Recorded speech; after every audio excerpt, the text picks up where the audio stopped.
오늘은 112번째 민수기 16장 1절에서 50절 파라샤 공부하겠습니다. 고라의 반역, 고라의 거역 라는 제목을 살펴보도록 하죠. 오늘 유다서와 연결해서 읽으면 굉장히 많은 또 생각을 하게 할 겁니다. 오늘 본문으로 우리는 다시 한번 하나님은 누구이신지, 그리고 의와 의가 아닌 것에 대한 하나님의 관점에 대한 계시를 받게 됩니다. 토라는 하나님에 대해 우리가 가공한 그림에 대해 이의를 제기합니다. 인간은 하나님에 대해 자신의 관점을 조작하는 것에, 자기 자신의 이미지로 하나님의 형상을 창조해버리는 것에 자연스럽기 때문입니다. 토라를 공부하고 복종하면 하나님을 진정한 그 모습 그대로, 그가 자신을 계시하신 그대로의 하나님을 볼 수 있는 행복한 기회를 얻게 됩니다. 토라가 설명하는 하나님이 계시고 내가 이해하고 내가 믿는 하나님이 있어요. 인간은 하나님에 대해서 자꾸 가공하려고 그러죠. 그래서 종교라는 것은 사실은 종교의 뿌리는 사람이죠. 지구상에 있는 모든 종교의 뿌리는 사람이에요. 사람이 만들었어요.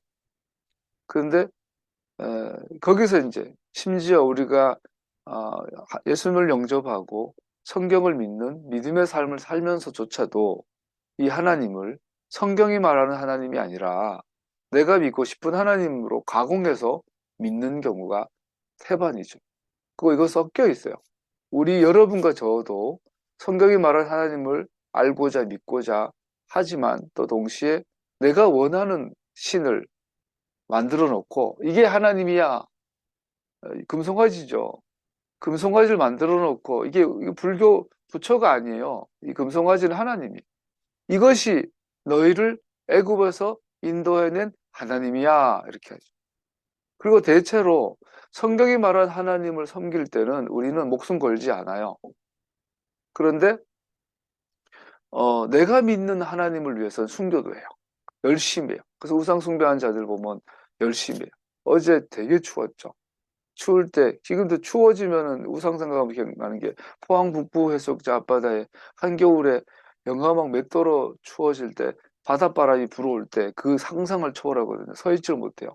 이 옷을 다 입고도 5분도 못 쉬는 그런 날씨에 얇은 한복들을 입는 수십 명의 사람들이 하얀 옷을 입고 막 웅성웅성거리는 거 보고 너무 신기해서 가까이 가봤더니 너무너무 추운데 진짜 장갑도 안 끼고 그 조그만한 물고기들을 방생하는 옆에서 중들이 깽깽깽 깽가리치고 막 그 무당들이 깽깽 깽가리치고 우상 숭배하는 자들은 그렇게 열심히 해요.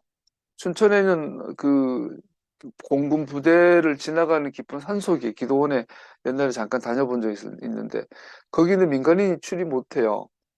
자기 땅만 군부대를 통과해야 되니까 신분증을 맡기고 내 산에 갈래도 갈 수 있는 그런 기도원이었는데 거기에도 어김없이요. 군인들이 지키는데도 밤에 몰래 들어와서 밤새도록 촛불 켜고 기도하는 사람들이 있어요.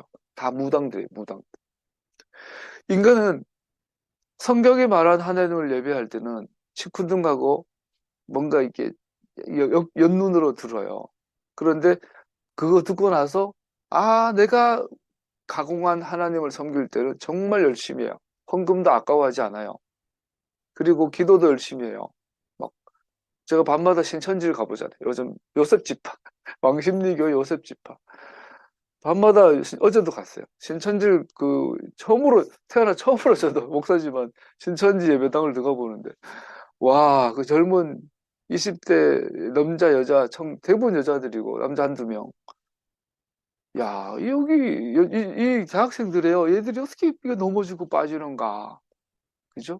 가공한 신, 가공한 하나님에 대한 열심은 인간은 대단합니다. 그런데 성경이 토라가 증거한 하나님에 대해서는 우리는 대부분 시큰둥합니다. 그런데 정말 믿음이란 정말 하나님을 알고 살아간다는 것은 토라를 공부하고 복종하는 것이고 그 토라 안에서 말하는 그 하나님, 토라가 증거하는 그 하나님을 진심으로 사랑하고 섬기는 것이 믿음이지. 그래서 이것은 우리 힘으로 할 수 있는 게 아니에요. 그럴 때 우리는 그 토라를 통해서 하나님을 만날 때 우리는 하나님의 거룩하심은 우리가 생각하는 것보다 더 위대하다는 사실과 정기적으로 마주하게 됩니다. 그렇지 않습니까, 여러분? 우리 시드로 기도를 낭송할 때마다 토라를 다시 읽을 때마다 깜짝깜짝 놀라지 않나요? 심지어 못 믿겠다. 너무 위대해서. 너무 크셔.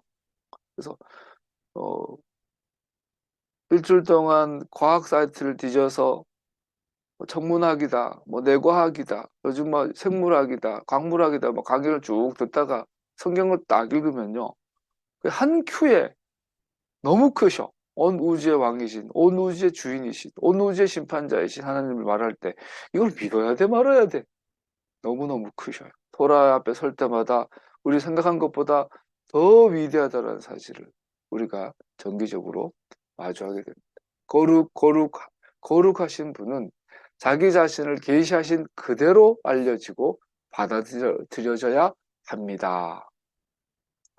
그 최고의 설교는 토라를 읽어주는 거죠. 우리가 기꺼이 우리의 마음을 그의 거룩함에 대한 진리로 채운다면 우리는 메시아의 죽음으로 우리를 위해 이루어 놓으신 속죄하심이 얼마나 귀중한 것인지를 새롭게 더 위대하게 이해하게 됩니다. 나아가 우리의 죄를 더욱 싫어하게 될 것이고, 그래서 하나님의 바른 관점이 성화에 대한 기초가 됩니다. 하나님을 알면, 더 알면, 더 알면 우리는 그만큼 죄를 더 싫어하게 될 것이고, 그만큼 더 우리는 거룩해질 거예요. 모든 것은 오해, 속임수에서 시작이 되죠. 우리가 보면 세상도 속이느냐 속느냐의 문제예요. 이게 다 마케팅, 좋은 말로 PR, 마케팅 어떻게 포장하느냐. 있는 그대로 보는, 하나님을 있는 그대로 보면 우리는 더욱더 하나님을 사랑하게 될 것이고 더욱더 죄를 미워하게 될 것이고 더욱더 거룩한 성화의 기초가 될 것입니다. 하나님의 절대적인 거룩하심에 대한 하나님의 계시를 이해하고 받아들인다는 것은 당신의 약속을 결코 잊어버리지 않으실 아버지를 발견하는 것이고 당신의 뜻을 이루실 신적인 전능하심을 온전하게 사용하시는 아버지를, 그의 사랑하는 자들을 결코 멸망하지 않도록 하실 아버지를 발견하는 것입니다. 여기 빨갛게 강조한 이 문장은 너무너무 중요한 내용인데, 예를 들어서 내가 제대로 믿고 있나? 나 정말 바르게 신앙생활하고 있나? 내가 정말 바르게 기도하고 바르게 예배하고 내가 제대로 믿고 있나? 라는 걸 테스트하는 리트머스가 이거예요. 여러분과 제가 내가 가공한 신이 아니라 토라가 증거하는 그 하나님을 정말 안다면, 믿고 있다면 우리는 이렇게 믿는 거죠. 약속을 결코 잊어버리신 아버지로 하나님을 보는 것이, 믿는 것이. 두 번째, 당신의 뜻을 이루실 신적인 전능하심을 온전하게 사용하신 아버지인 것을 믿는 거예요. 세 번째, 그의 사랑하는 자들을 결코 멸망하지 않도록 하실 아버지를 발견하는 거예요. 하나님을 찾는 자, 하나님을 믿는 자, 하나님께 가까이 하는 자는 복된데 하나님께서 계신 것과 그를 가까이 하는 자를 상 주시는 분이심을 믿어야 할지니라. 하나님은 신실하신 것을, 약속을 지키실 능력의 하나님이신 것을, 결코 그의 약속한 자들을 멸망하지 않으실 분을 아는 것, 발견하는 것이 바로 성경 공부의 결론이 되는 거예요. 이거 외에 다른 신을 하고 있다면 우리는 우상인 거죠. 가공한 나의 신이죠. 여기에 그의 사랑하심과 온화하심의 기초가 있는데 하나님의 굽히시지 않는 거룩하심은 확고한 믿음의 기초를 이루는 그의 영원하신 변함없는 성품이십니다. 간단히 말하면 우리는 이런 이유로 우리의 믿음을 의심 없이, 조건 없이 그분께 둘 수 있는데 그는 거룩하시기 때문입니다. 우리는 하나님께서는 반역을 혐오스러워 하신다는 것을 믿고 싶어 하지 않습니다. 그렇잖아요. 우리가 부모와 자식이 되면 희한해요. 자식은 무슨 짓을 해도 자식이에요. 그러다 보니 정말 그전에 사이코패스가 연쇄살인범인데도 그 부모는 그 연쇄살인범의 아들을 지켜주고 보호해주고 사랑해요. 그러다 보니까 하나님도 그러신 줄 알아. 내가 비록 죄 짓고 반역을 했지만 하나님은 내 아버지시니까 좀 봐줄 거야. 우리는 이렇게 믿고 싶어 하죠. 본문은 고라와 그를 따르는 자들의 마음을 설명하는데 이는 우리의 삶 속에서 전능하신 분께 대적하는 반역의 이러한 모양으로 나타납니다. 본문이 주고 있는 것은 반역이 그 흉측한 머리를 들어올릴 때 하나님께서 그것을 보시는 관점입니다. 11장, 12장, 13장, 14장으로 넘어가면서 목마르다 배고프다로 말로 불평하고 아론과 그 미리암이 모세의 건의에 도전하고 악평하고 라손 하라 높은 손 악평하는 욕을 하고 저 적과 꿀이 흐르는 가나안 복락의 땅을 약속했는데 그 땅을 탐지하건 12 파수꾼이 그걸 보고 나서 정탐꾼이 그걸 보고 나서 그 땅에 대해서 악평하고 악한 소문을 퍼뜨리고 그리고 혼나고 그리고 나서 하나님께서 니들이 그 땅을 싫어하는 거 보니까 40년 동안 들어가는 거 금지. 40년 동안 1세대들은 다 죽어서 그 뼈가 흙이 되고 나서 2세대가 들어가게 될 거야. 그 징계를 받은 직후에 고라가 하나님 앞에 반역하는 거죠. 들어가지 마.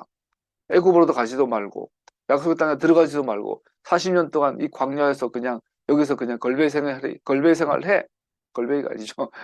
광야 생활해. 그랬더니 고라가 반역을 팍. 우리 하나님은 거룩하시고 약속을 지키는 분이신데 왜 우리가 여기 있어야 되냐? 올라가자. 모세 네가 뭔데? 맞는 말이고 다 그럴듯한데 그러면서 속으로는 이제 이렇게 해도 내 하나님, 내 사랑하는 나의 하나님이 나를 뭐 그렇게 죽이기 하겠어. 지옥이야 보내겠어. 근데 오늘 본문 보면 알지만 지옥 보내버려. 우리 모두가 흔히 기꺼이 잊어버리는 것이 있습니다. 우리는 하나님께서 반역을 싫어하시지만 반역에 빠졌을 때 이해하실 것이라고 믿고 싶어 합니다. 우리는 반역은 우리가 인간이고 여전히 배워야 하고 자라나고 있기 때문에 반역하는 것이라고 거역하는 것이라고 하나님은 정말로 이해해 주신다고 믿고 싶어 합니다. 우리가 믿고 싶지 않은 것은 하나님께서는 반역을 혐오스러운 것으로 보신다는 겁니다. 고라가요, 하나님을 안 믿었나요? 고라가요, 하나님이 창조주신 것을, 하나님이 애국에서 우리를 구원한 분이신 것을, 하나님이 거룩한 분이신 것을 안 믿었나요? 다 믿었어요. 하나님도 사랑했어요. 그런데 여기서 거역했어요. 이 정도는 괜찮겠지. 그런데 하나님께서는 반역을, 거역을 혐오스러워요. 산채로 음부에 빠뜨리셨어요. 하나님은 반역을 가장 심각한 형태의 우상숭배로 보십니다. 왜 가장 심각한, 가장 높은 형태의 우상숭배라고 말했을까요? 소위 몰래에게 드리는 제사에서 자녀를 제물로 바치는 것은 내면의 반역의 마음을 지는 것보다 분명 더 심각합니다. 여기에 무시할 수 없는 반역의 속성이 있습니다. 하나님의 권위에 대한 반역, 반란, 거역은 우상 숭배의 온상이며 바로 그 시작이 됩니다. 만약 그것을 확인하지 않으면 비역한 땅은 모든 종류의 우상 숭배가 자라나는 땅이 되어버릴 것입니다. 여기 보시면요. 13절에 보면 이렇게 해요. 고라와 다단과 아비람 이렇게 말해요. 우리를 젖과 꿀이 흐르는 땅에서 이끌어내어 이 광야에서 죽이는 것으로도 부족하단 말이요. 우리가 가나안 땅을 젖과 꿀이 흐르는 땅이라 그래요. 근데 사실은 성경에서 유대인들이 생각하는 젖과 꿀이 흐르는 땅은 가나안 땅이 아니라 이집트예요. 애굽이에요. 애굽. 유대인들이 애굽을 젖과 꿀이 흐르는 땅이라고 하니까 하나님께서 아니야. 젖과 꿀이 흐르는 땅은 여기가 아니라 바로 저기야. 저기로 가야 돼 라고 말해서 가나안 땅이 젖과 꿀이 흐르는 땅이에요. 그런데 고라와 다단과 아비람과 오는 바로 애굽이 젖과 꿀 흐르는 땅, 하나님께서 허락하시고 명하시고 선택하신 그 땅이 아니라 바로 이 애굽이 그 땅이라고 하고 있는 거죠. 이게 반역이에요. 이제 당신은 우리 위에 군주처럼 군림까지 하게 할 셈이요. 더욱이 당신은 우리를 젖과 꿀이 흐르는 땅으로 인도하지도 못했어. 밭과 포도원도 우리에게 유산으로 주지 못하였어. 당신은 이 사람들의 눈을 뺄 작정이요. 우리는 못 가오. 하나님의 계획, 우주 태초에부터 세워졌던 하나님의 계획, 하나님의 섭리를 전면으로 거부하고 오히려 하나님 보시기에 악한 땅을 좋은 땅이라고 악평가하고 있는, 하나님 보시기에 좋은 땅을 나쁜 땅이라고 악평하고 있는 이거를 반역과 거역이 되었던 거죠. 오늘 본문에서. 그럼 우리는 다시 한번 오늘 본문을 우리에게 주신 것과 하나님의 권위에 도전하는 자들에게 임한 이 끔찍한 죽음을 알게 하신 주님께 감사드려야 합니다. 아이러니하죠.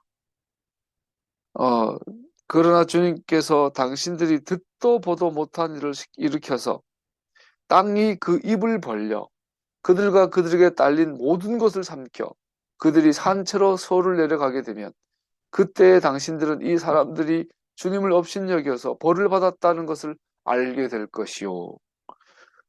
고라와 고라 일당들. 근데 옆에 보면 단순히 제사장과 사람이 아니라요.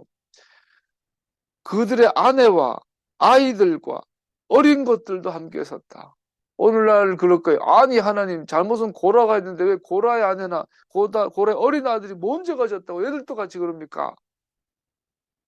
근데 얘들도 했는지는 모르겠어요. 그러나 여기 보면 그들이 옆에 있던 모든 게 함께 올라만 싱크홀 같은 거였죠. 싱크홀. 어떻게 땅이 갈라져 한순식간에 돼? 싱크홀 보세요. 싱크홀 자다가 건물이 무너지고 구멍에 다 빠져 죽고 오토바이 타고 가다가 빠져서 죽고 하잖아요. 싱크홀 같은 것은 뭐 충분하죠. 그래서 아니 어떻게 산채로 지옥에 보냅니까? 산채로 죽음을 겪지 않고 하나님 나라에 간 엘리야, 모세, 어, 예수님도 죽어서 가셨는데 어떻게 산채로 지옥에 갑니까? 이렇게 우리가 하나님에게 항변을 할 수 있잖아요. 이걸 알아야 될 건 이만큼 하나님의 섭리에 반역하는 것에 하나님께서 용서하지 않으시는 것을 볼 수 있습니다. 교회 다닌다고 우리가 안심하면 안 되는 거죠.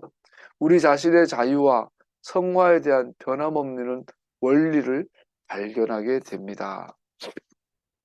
이스라엘이 저지른 국가적 단위의 두 가지 죄가 있습니다. 토라에는 광야 기간 중에 두 가지 이스라엘 국가적 단위의 죄가 나옵니다. 첫 번째 죄는 황금 금송아지요. 황금 송아지를 만든 죄고요. 두 번째는 정탐꾼들의 불신입니다. 말씀드린 것처럼 황금 송아지는 이것이 너희를 인도하는 하나님이다.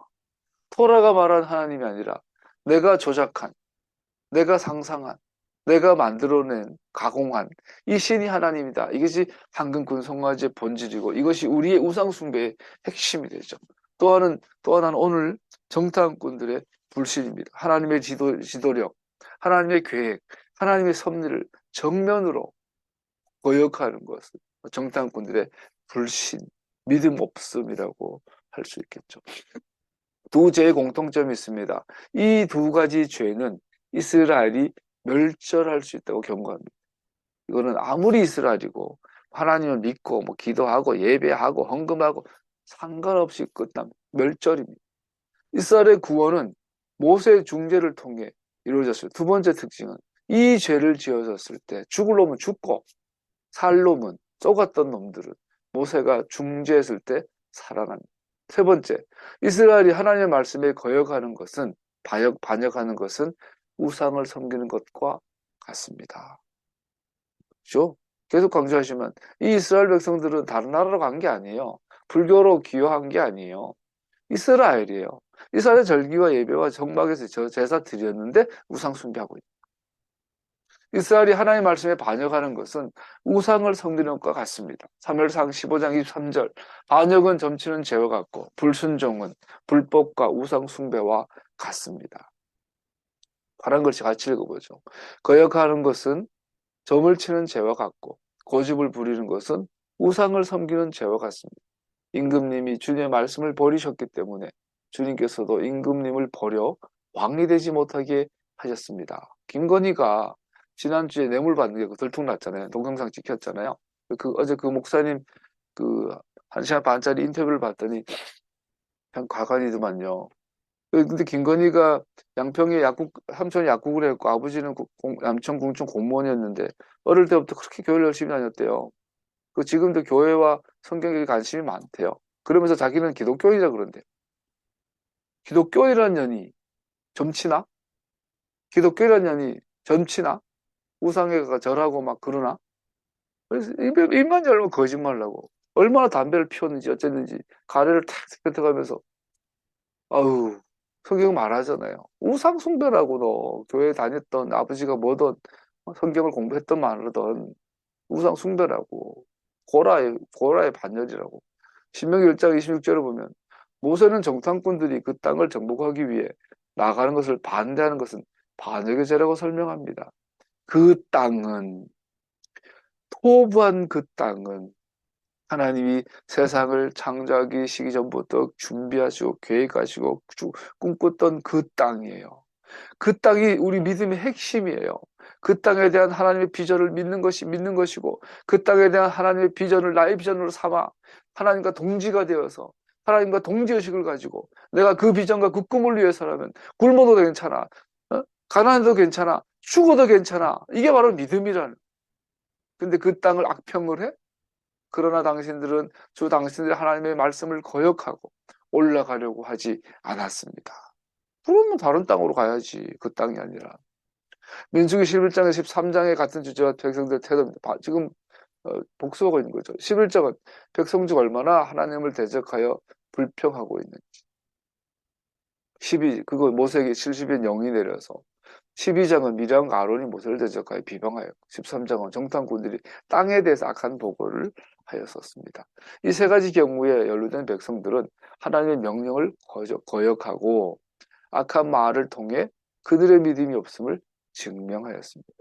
하나님의 명령 거역한다는 말은 하나님의 계획을, 하나님의 꿈을, 하나님의 비전을 무시한다는 얘기죠. 마태복음 15장 18절 사람을 더럽히는 것에 대해서 그러나 입에서 나오는 것들은 마음에서 나오는데 이것들이 사람을 더럽힌다. 마음에서 악한 생각들이 나온다. 곧 살인과 간음과 음행과 도둑질과 거짓 증거가 비방이다. 이런 것들이 사람을 더럽힌다.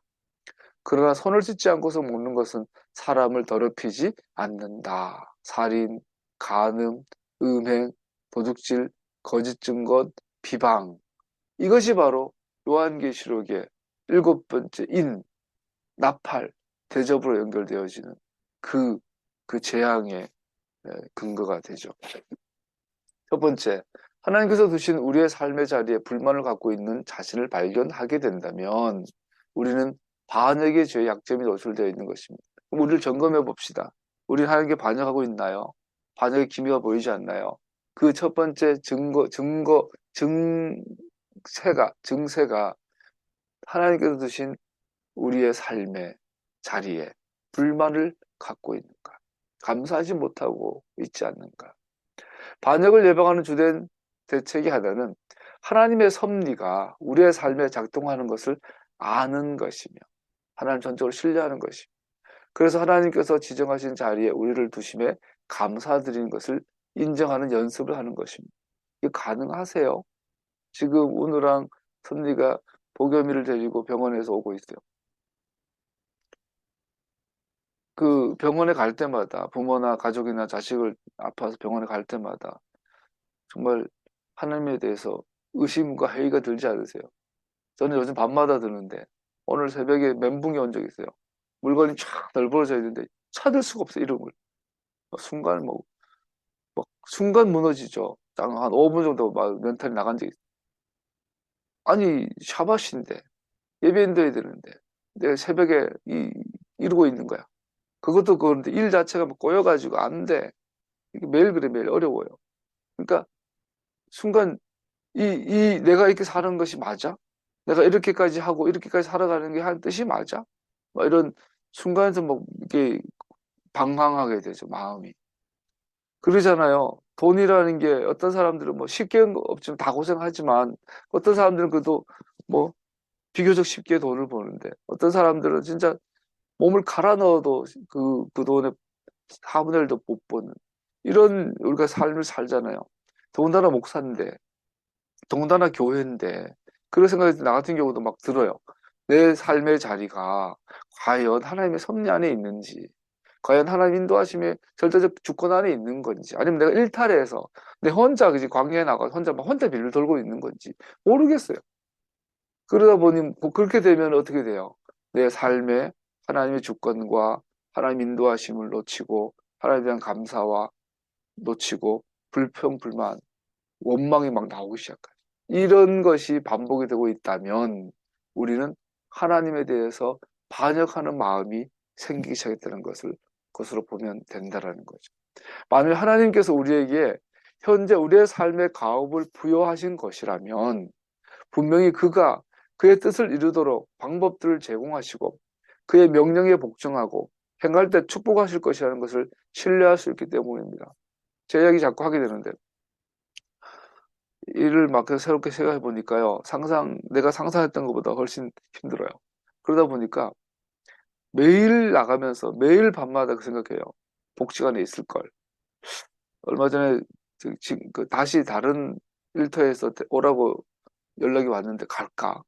월급은 작지만 이런 고생은 안 하고 이렇게 하진 않을 텐데. 근데 돌아보면 그렇게 하면 또 미래가 없고 비전이 없는데 아이고 우리 아버지 하나님께서 쑥 해주시면 될 텐데 왜 이렇게까지 해야 되나 별별 생각이 다 들죠. 그래서 다시 원점으로 돌아갈까 미래에 대한 계획은 꿀 수 없지만 안정된 직장으로 돌아갈까 뭐 이런 생각 되게 많이 해요. 그것도 동시에 목사인데 교회인데 그까지 해야 돼. 여러분도 아마 되게 많은 생각 들 거예요. 지혜도 일하러 오며 가며 순간순간 지연이도 복지 관리 많이 고민하면서 아름이도 집에서 여러 거 준비하고 준수하면서 순간순간 이게 맞아? 이게 과연 내 삶에 이런 나의 삶이 하나님께서 내게 부여진 과업인가? 이런 생각 많이 들 거예요. 반역이란 질병에 대한 영적인 면역을 기르는 것은 감사하는 마음입니다. 그래서 오늘 새벽에 체험했어요. 순간 멘탈이 나갔어요. 한 100개 정도가 남았는데 이름이 섞여버리니까 집원 따라 가길, 나길, 박길, 다길, 뭐 12길, 11길 이게 막 미루쳐 섞여 있는데 여기서 이름과 주소 찾기 이런 거 너무 어려운. 나중에 보니까 내가 순서를 잘못 짜가지고 기억, 니은, 디귿, 리을 해야 되는데 막 섞여 있는 거야. 이응이 그가 기억이 저가 있고 막 이러니까 시간은 없는데 그렇게 되니까 멘탈 나가면서 막 내가 와 하나님 찾게 되더라고. 하나님 도와주십시오. 나 빨리 하고 가가지고 예배 준비해야 되는데 어떡합니까? 좀 도와주십시오. 막 애기처럼 지금 잠시 그 엘리베이터에서 한숨 돌리면서 하나님 도와주십시오. 그랬더니 내 개인적인 건지 모르겠는데 정말 그 이후로 일이 술술술 풀리는 거 있죠. 막 찾아지는 거 있죠. 저절로. 그래서 일에 속도가 붙여가지고 그 시간 안에 끝낼 수 있었어요. 그때 엘리베이터를 탔는데 젊은 그 새벽에 애들이 배달하는 일이 많아요. 고등학생 같은데 걔가 배달을 한다고 엘리베이터 타고 날 보고 깜짝 놀래더라고. 어, 그래서 하나님께 또 도와주셨나 보다. 오늘 절반은 하나님께 주셨어요. 반역이라는 질병의 영적인 면역을 기르는 것은 감사하는 마음.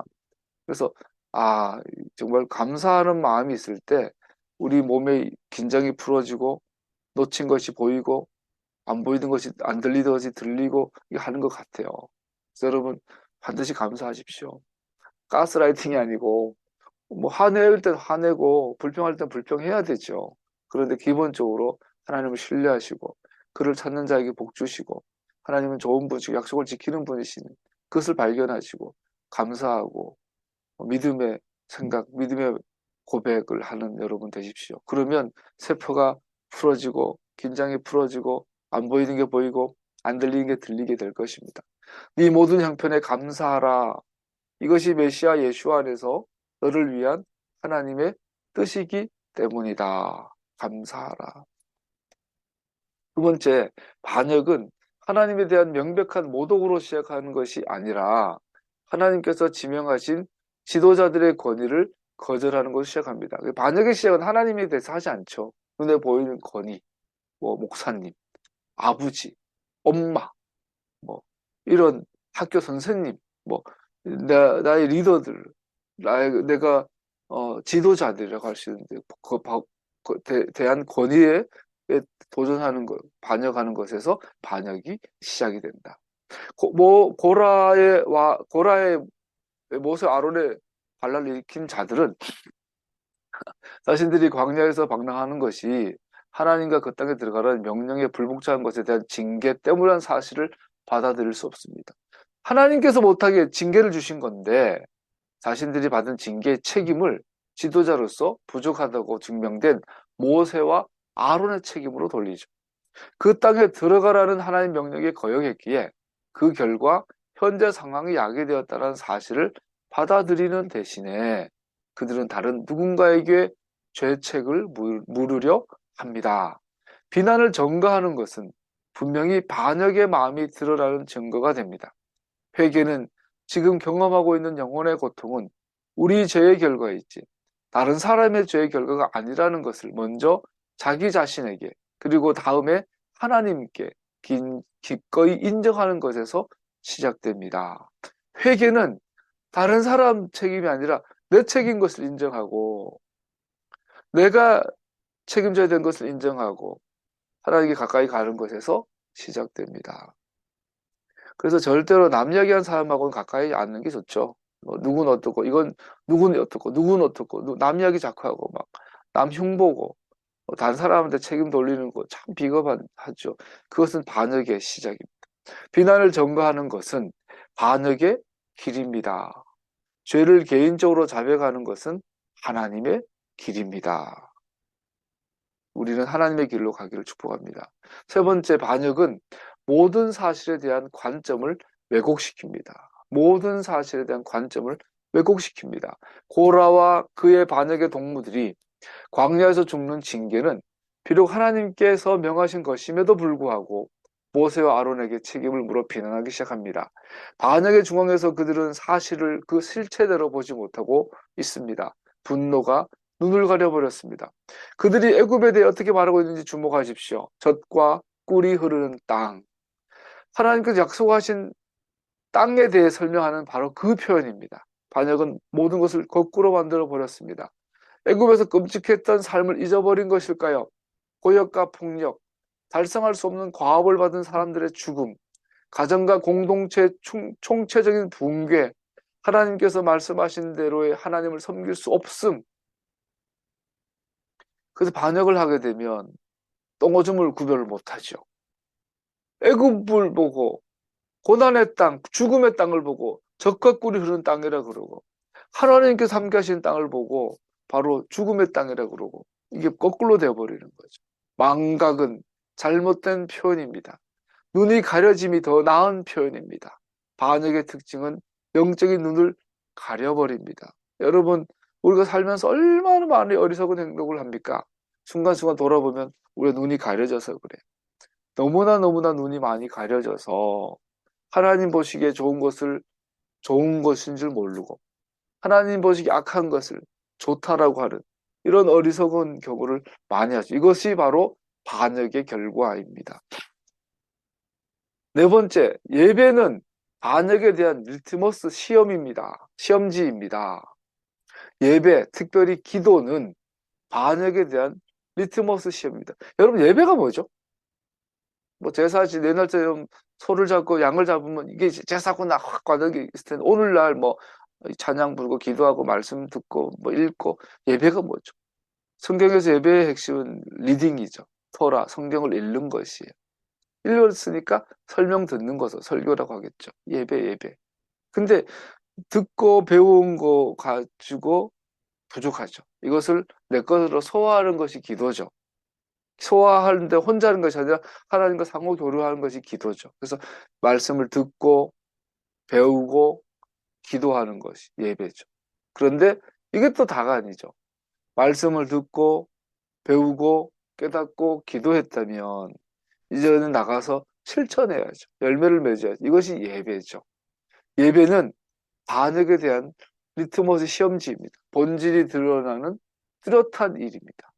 그래서 여러분 제가 참된 예배자라면 우리는 반역을 이길 거예요. 반역에 대한 모세의 시험은 자기들의 향로와 향을 가지고 하나님께서 그들의 재물을 받으시는지 하나님께 가까이 나아가는 것이었습니다. 그들은 성막에서 분향제사를 수행하던 사람들이었습니다. 레위인들이었으니까요. 향은 기도의 상징입니다.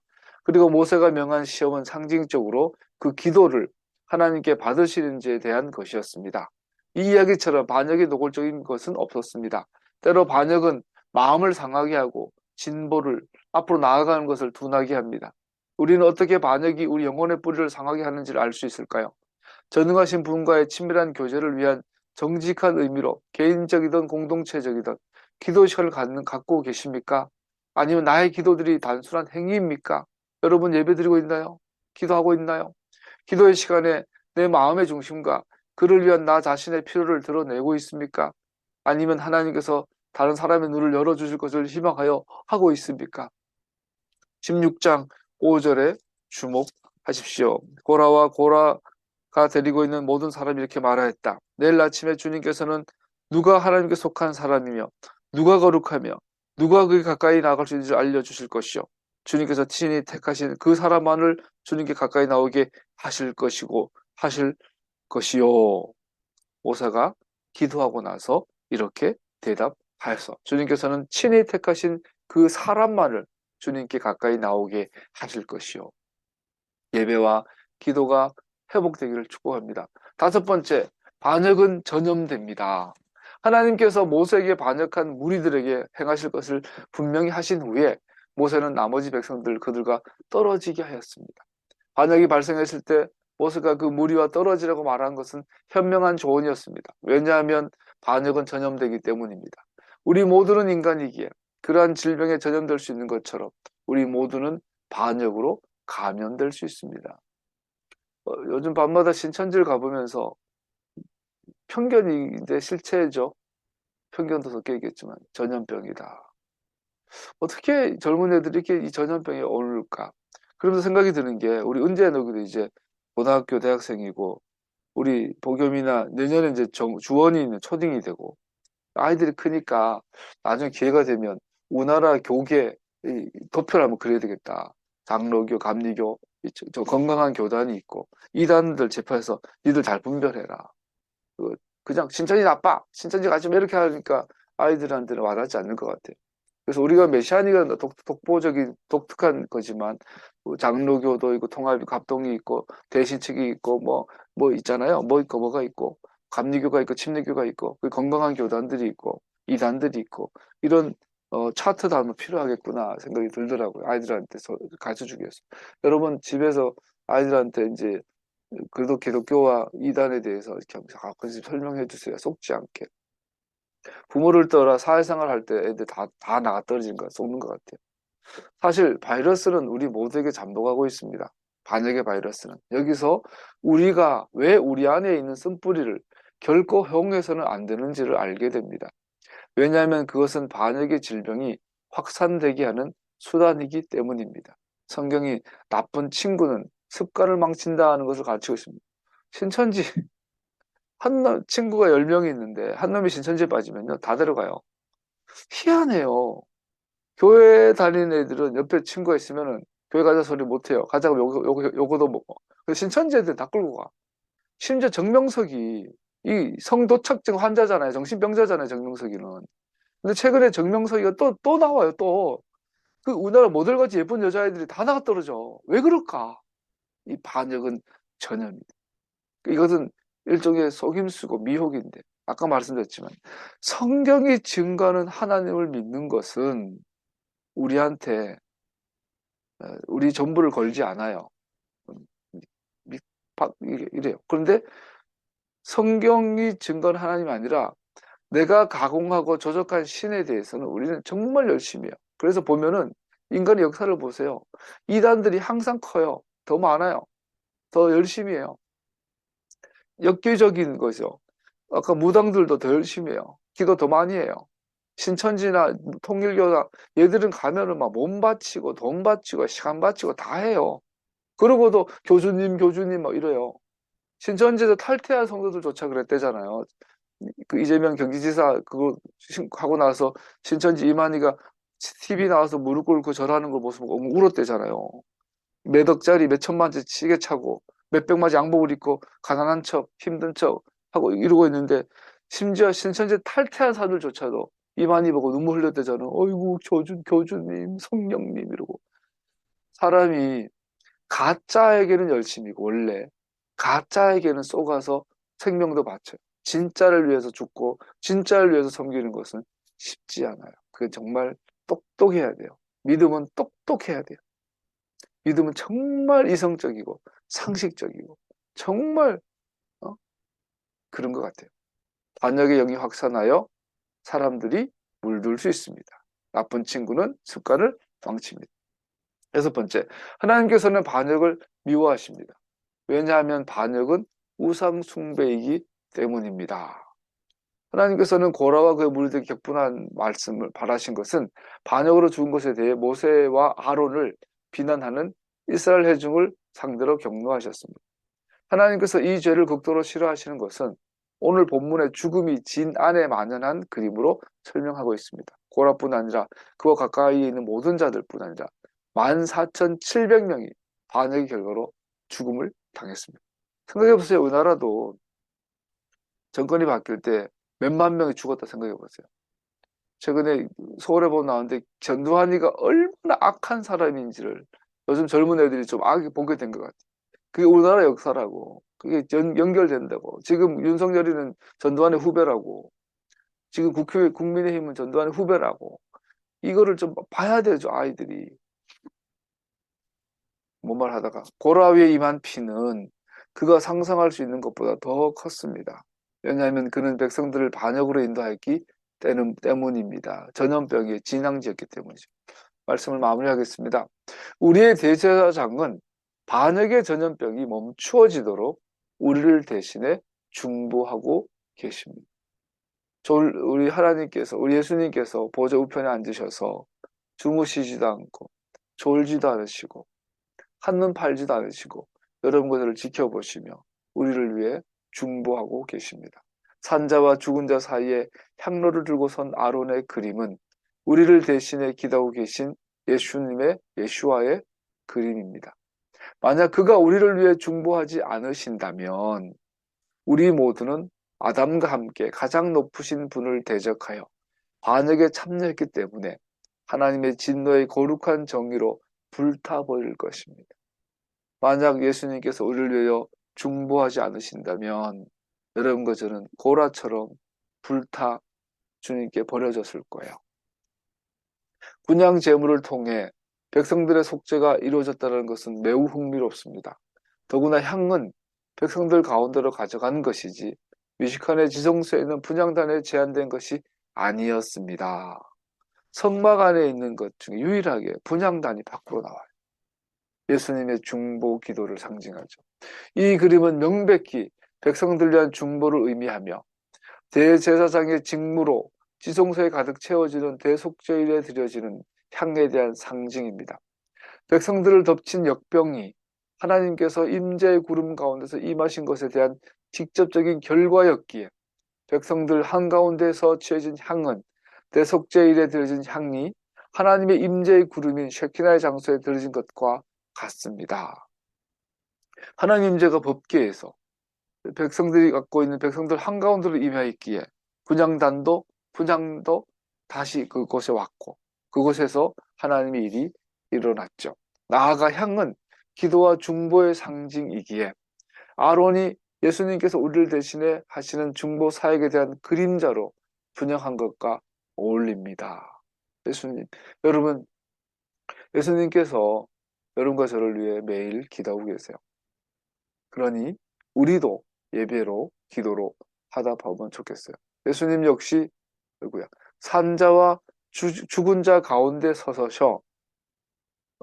예수님 역시 산자와 죽은 자 가운데 서셔서 자신의 의로운 제물로 죽음으로 살리신 자들을 보호하십니다. 그래서 오늘 읽었던 유다서에 보면 이 고라의 계보에 있는 자들이 나오죠. 그죠? 가인의 길, 발람의 그릇된 길, 고라의 반역을 따르다가 망했습니다. 그 윗절에 보면 무엇이든지 자기들이 깨닫지 못하는 것을 욕합니다.